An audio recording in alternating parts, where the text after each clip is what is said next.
Durante anos, o cerco de Sarajevo foi lembrado como um dos episódios mais sombrios da Guerra da Bósnia. Uma cidade inteira isolada, bombardeada, atravessada por corredores onde cada passo podia ser o último. Mas agora, décadas depois do fim do conflito, uma nova suspeita reacende feridas profundas e levanta questões inquietantes. Autoridades italianas investigam a possibilidade de que homens ricos da Europa tenham viajado secretamente até as colinas ao redor da capital da Bósnia, para participar de algo inimaginável: pagar para atirar em civis como se estivessem diante de um macabro safari humano. O que antes parecia apenas um rumor brutal ganha peso com documentos, depoimentos e denúncias formais entregues à justiça. E à medida que esses fatos emergem, uma pergunta ecoa com força: até onde a crueldade humana foi capaz de chegar durante o cerco de Sarajevo? A denúncia que ressurgiu nos últimos dias traz de volta uma das imagens mais aterradoras da Guerra da Bósnia: o cerco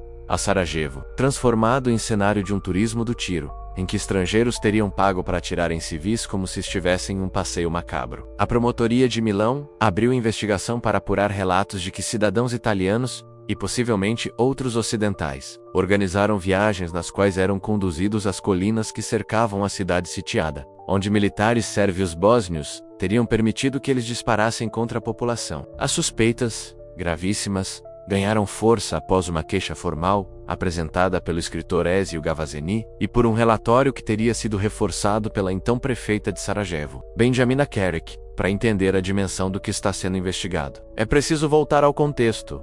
Entre 1992 e 1996, Sarajevo viveu um cerco contínuo e sistemático. Durante quase 4 anos, a cidade foi submetida a bombardeios, artilharia e ao terror dos atiradores posicionados nas colinas.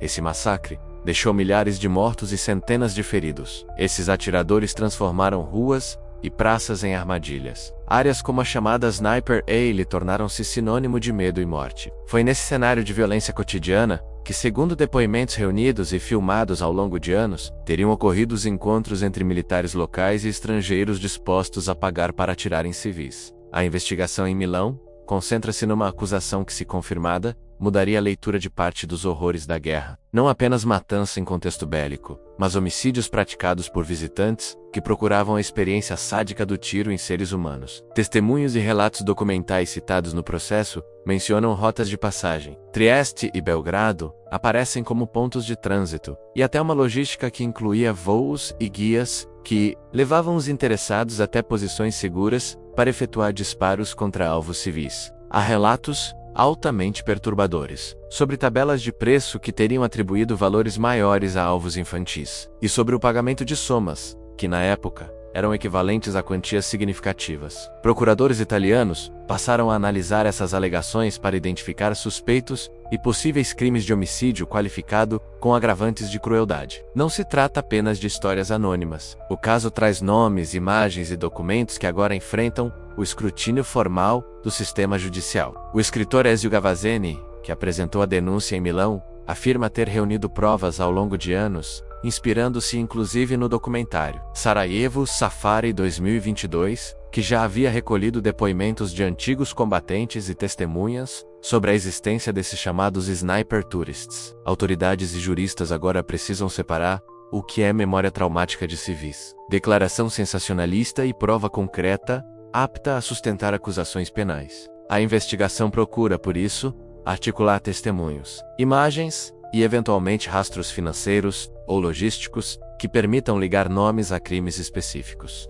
As repercussões são múltiplas. Para as vítimas e sobreviventes de Sarajevo, a possibilidade de que estrangeiros tenham participado ativamente na matança acrescenta uma camada de indignação e de busca por justiça que se estende por décadas. Para a Itália e outros países mencionados, se abre um dilema jurídico e moral. Até que ponto se pode apurar crimes cometidos por nacionais no exterior durante um conflito estrangeiro?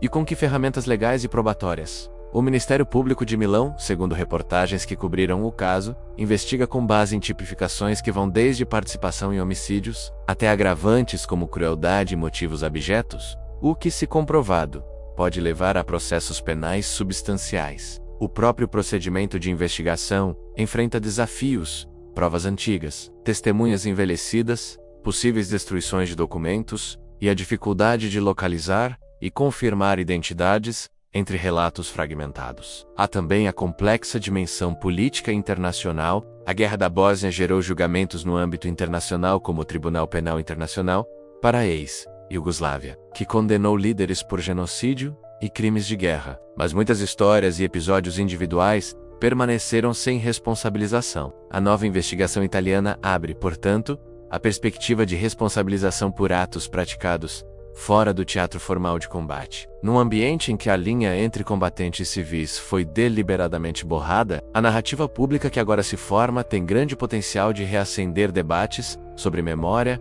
impunidade e compensação às vítimas. Jornalistas europeus têm acompanhado o caso com apurações que buscam ouvir sobreviventes, analistas forenses e historiadores para reconstruir rota e modus operandi das supostas viagens. Ao mesmo tempo, existem vozes cautelosas. Veteranos sérvios e outras fontes negam que existisse um comércio organizado de tiros por turistas, apontando que muitas das declarações em documentários e relatos podem ser exageradas, fruto de lembranças traumáticas e de narrativas que ao longo do tempo se misturaram com boatos. Esse contraste entre acusações e negações é parte do que a justiça precisa avaliar. A diferença entre relatos mesmo consistentes e provas documentalmente robustas que sustentem uma condenação. O trabalho dos investigadores será, portanto, técnico e demorado, e exigirá cooperação internacional para ouvir testemunhas, verificar registros de viagem e, quando possível, localizar pagamentos ou intermediários. Para quem busca compreender o significado humano por trás das manchetes, a história é uma lembrança brutal de como a guerra pode abrir janelas para o pior da condição humana, não apenas conflitos entre exércitos, mas a mercantilização da violência e a banalização da morte. A investigação em Milão não apaga as dores do passado, mas acende novamente a busca por respostas e responsabilização. Se as acusações forem provadas, será um capítulo adicional da longa conta a ser paga por quem transformou sofrimento em espetáculo. Se não forem, a iniciativa ainda terá provocado uma revisão documental e mediática que pode ajudar a preservar a memória histórica e fortalecer mecanismos de prevenção. Em ambos os cenários, a verdade processual será um passo necessário para dar voz às vítimas e para que a história, por mais dolorosa que seja, possa ser tratada com o rigor que exige. No fim, o que está em jogo é mais do que uma investigação criminal. É a maneira como as sociedades europeias confrontam um passado recente e violento, a responsabilidade de cidadãos em contextos de guerra e a obrigação das instituições de buscar a verdade, mesmo décadas depois. A sombra do cerco de Sarajevo volta a se projetar sobre as praças e ruas da cidade. E as perguntas que emergem agora sobre quem participou, em que medida e com que consequências, exigirão paciência investigativa, sensibilidade para com as vítimas e coragem institucional para lidar com fatos que muitos prefeririam que continuasse enterrado. A justiça começará, se possível, a transformar relatos em evidências. A memória, por sua vez, manterá viva a lembrança do que foi perdido. Obrigado por chegar até aqui, se inscreva em nosso canal, até o nosso próximo vídeo.